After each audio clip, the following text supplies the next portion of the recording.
death for Sigmund and his brothers seems certain. But the king's wife is Sigmund's sister, and she begs for mercy and implores the king to chain them up instead. He agrees. Not for mercy, though, but because he plans an even more cruel and lingering death. Chained to a tree in the forest that night, a she-wolf comes and devours one of Sigmund's brothers. She returns, ravenous, night after night, until only Sigmund is left. The next day, Sigmund's sister sends a servant with honey to smear on Sigmund's face. But to what end? Well, that night, when the she-wolf appears again, you'll never guess what happens.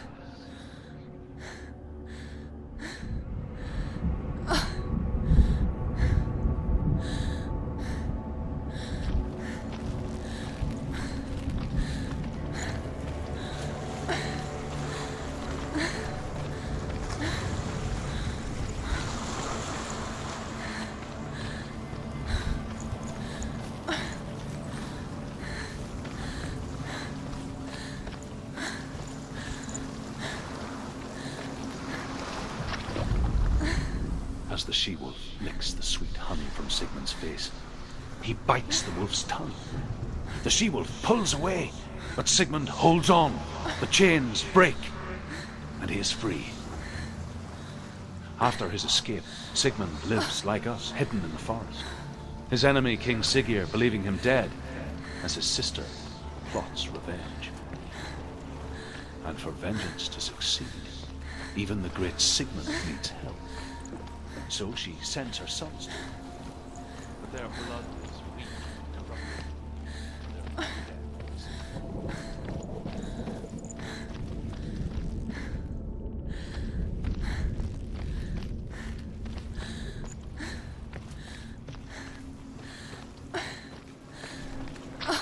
Day after day, watching from afar, she mimicked him, perfecting her own secret dance.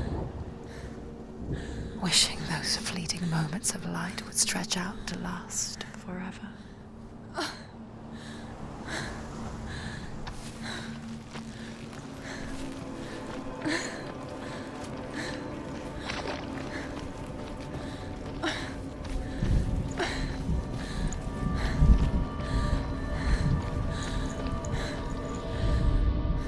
Sigmund's sister trades shapes with a sorceress, and in disguise, she lies with her own brother.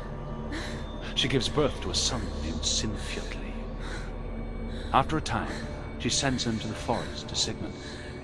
He tests the boy and finds him strong and fearless, and so they go to take their vengeance on King Siggeir. But luck is not on their side. They're captured, and Siggeir has them buried alive.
you following?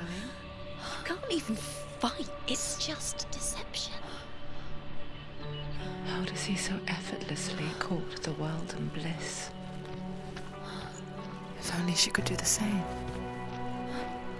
See the world through eyes anew and dance with it, just like he does.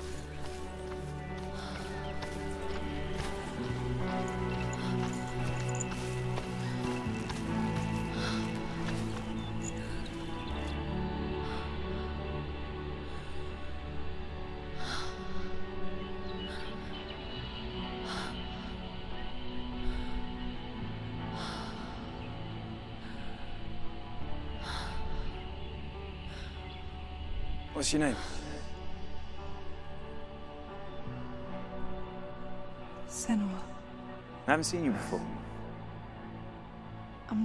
I don't leave home much. Oh, Zenua's daughter. I have to go. Wait. Who taught you to fight like that? No one. No one? Well, I watched you, and You learnt all of that from watching me? You should become a warrior, you know. me? I'm Dillian. I'm here for the warrior trials. Come and watch. And bring your sword. You can't put it into words. That moment when you look into the eyes of the one who is supposed to reassure you, make you feel safe. It only takes an instant. Fear swallows you before you have a chance to make sense of it. And darkness becomes a part of who you are. You killed him. But her world changed the day the Northmen took him from her. Senua knows that there's no going back to how things were. That there's nothing to go back to at all. Stay still, stay quiet, hide, don't tell her. Their gods can see into your mind. They will use this power to destroy They you. won't stop me. I can still feel it. Whatever's left of him, they will never let him go. I'm not gonna let him rot here! You're the one rotting here. Leave me alone! You will die here, No! and all your suffering will have been for nothing.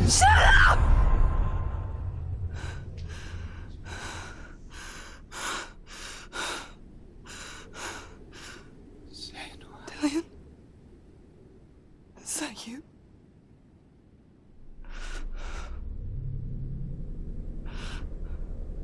I'll find you, my love. I promise.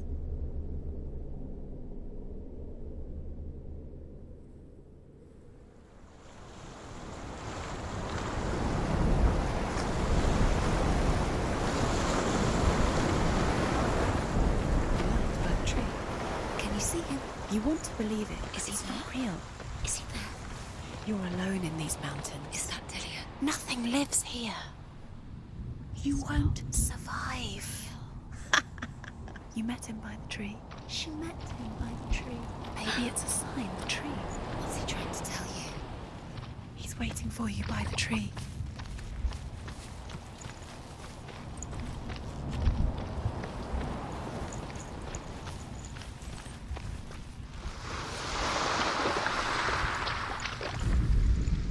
As Sigmund and Sinfjotli are being buried alive, Sigmund's sister throws an armful of straw into the grave mound. Hidden in the straw is Sigmund's sword, the gift of Odin. They cut their way out of the grave mound and set fire to Siggeir's hole. The king burns to death. Sigmund calls to his sister to come out so that she may live and be honored. She does come out, but only to tell him the truth. That she had slept with him, her brother, to beget a strong avenger. I am not fit to live, she says, and walks back into the fire. Strike vengeance from your heart, Senua, as there is always a heavy price to pay.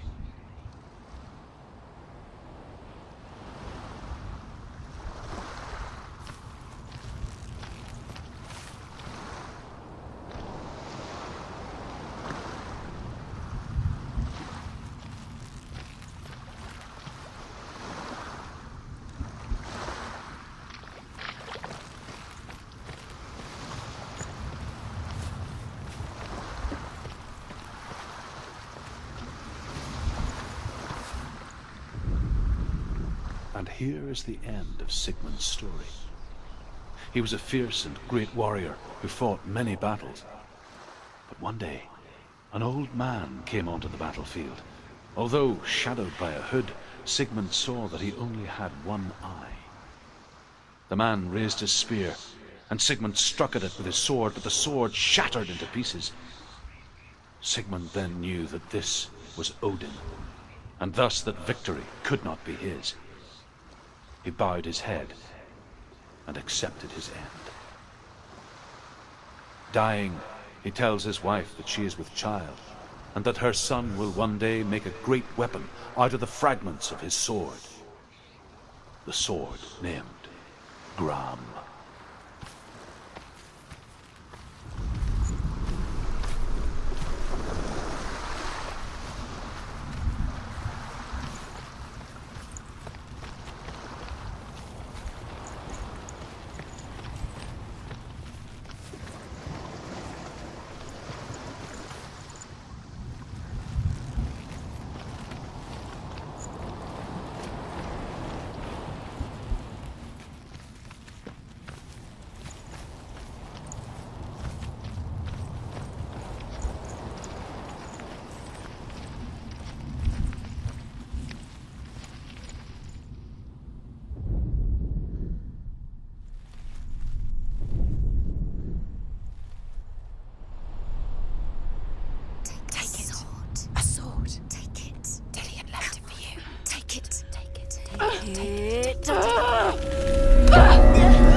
Its name is Gram. It was forged by the god of all Northmen, Odin, and gifted to Sigmund, a great warrior. I need this sword. It's important. Can you help me? The sword appears whole, but it is an illusion. It shattered into shards long ago. It is said a great warrior can reforge Gram by answering the trials of Odin, one for each shard. The roots of the Tree of Death will take you to new lands, where you will face the trials. Go to the shards. Go to the shard. Go to the shards. What's the shard? Find it. It's the metal runestones.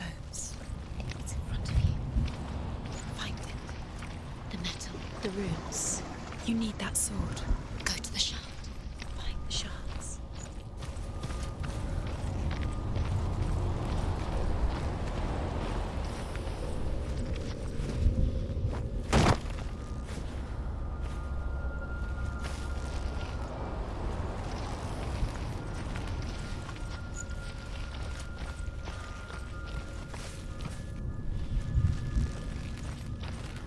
Where is it? Find it. There it is. Focus. There's the shard. Focus. Focus.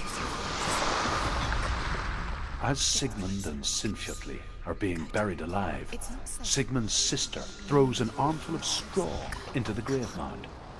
Hidden in the straw is Sigmund's sword, the gift of Odin. They cut their way out of the grave mound and set fire to Siggeir's hall. The king burns to death. Sigmund calls to his sister to come out so that she may live and be honored.